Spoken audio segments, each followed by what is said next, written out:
Hello, happy Monday. It has been pretty much a month and a half since I have been posting things here, and it's been a lot of fun. Thank you so much for those of you that have been there from the beginning. I hope to keep doing these sorts of things for at least the next little while until I run out of ideas. We'll see how long that lasts. Anyway, today I wanted to share with you one of the core routines that I learned during my time studying at NBS. A lot of the movements are derived from one of my instructors, whose name is Bob McCollum. He is the director of the Adult Ballet program at NBS, and I'll be sure to put his information below. He is a genius in all things conditioning and starting technique when you are a little bit older, which is a little outside of the norm for ballet training, but still he is so great at what he does. This is what I consider a core control focus, so less about that intense physical strength building. This isn't how you're going to get a six-pack, but that's not really what you want in ballet anyway. It's learning how to control all of the front, side, and back muscles that involve core strength, and how to apply them in a dance setting. So hope you enjoy. Thank you. All right, so this routine is actually fairly straightforward to follow along with, but there are a couple of positions that I'm just going to delve into with a little more detail before we get started. First of all, throughout this entire routine, we're going to be trying to keep our lower abdominals pulling in and up. So it's actually easier to find if you're in a more standing position. So all of our oblique energy from the side, our lower core muscles from the bottom, and our upper abdominal muscles, like just underneath the ribs, all of those are going to be moving inwards to tighten that little center of ourselves just below the belly button. You should feel it right below there. It shouldn't be comfortable. And so we're pulling all of that energy in and then almost tucking it underneath. So we're holding this contraction for the entirety of this work, including the back extensions, so we can keep our joints and other muscles free to actually do the movement properly. So the first movement we're going to be doing is the famous crazy fish. Now this can be done two ways. You can either keep your hands on the ground. I'm putting my hands into this little like water gun position. They can be kept on the ground with the head, and we arc our body, pointing the fingers to the side and the toes to the side, reaching in each direction, still pulling that energy inward. I find it a little bit harder to locate when my hands are on the ground here, so I like to do just the tiniest little sit-up up to keep my core engaged. But if that's too much for you right now, it's absolutely fine. Just keep your hands on the ground. So that is the crazy fish. We are pulling our body to each side. We lift up. This is lengthening and contracting. We're lengthening along the back, so it's almost like a backwards crazy fish, and then contracting inwards. You can contract as much or as little as you want to. We don't have too much music to use, so I recommend playing it safe a little bit there. And then we're going to be doing some rotary action, drawing up the front of the leg, the side of the leg, and so our front, back, and side until our jump for joy, and then keeping our body with that energy pulling in one straight line. We're going to be rotating over to the other side, trying to keep everything in alignment. After we do that on the first side, we're going to flip down to do our extensor work. So beginning in a place of just neutral extension, so the head is just slightly off of the floor, and the toes are pulling behind, arms are out front. We're going to pull ourselves up into moderate extension. This is a more relaxed pose. We're going to call this just the basic sphinx. Then we're going to we're going to pull our hands towards our body, which is going to bring us into extension, and then push our hands and forearms away, bringing us into another little contraction. And this whole time we're trying to keep the hips on the floor, reaching those down all the way.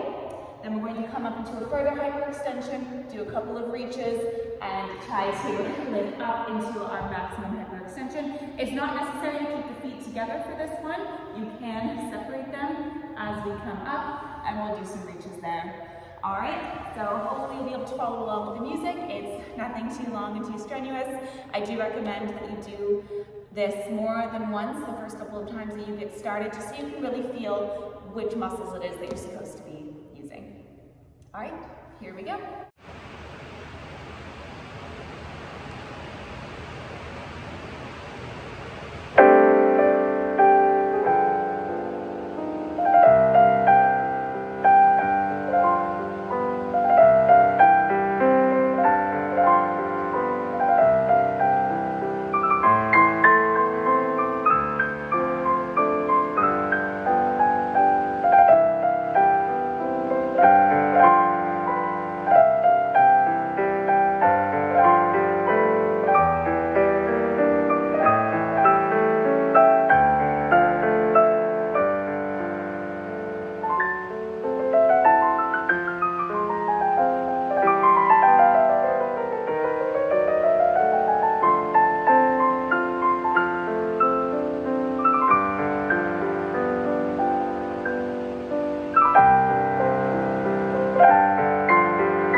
And that's it, that's all, short and sweet. You'll probably notice when I did it the second time on the second side, I did fall over and therefore eliminate the last little leg lift movement. That sort of thing happens. There's, you know, good and bad sides to everything. I'm sorry it wasn't flawless, but it is what it is. And I think it's important that we recognize that everybody makes mistakes. Yeah, that's all. Just thanks again to Bob for giving me that exercise. I definitely went through it faster than he would have, but I hope you have fun with it. And definitely make it your own, whatever you feel like your body needs in that moment. You can lengthen or extend some things longer or do more repetitions of another thing. That's totally fine. Have a fantastic day. Bye.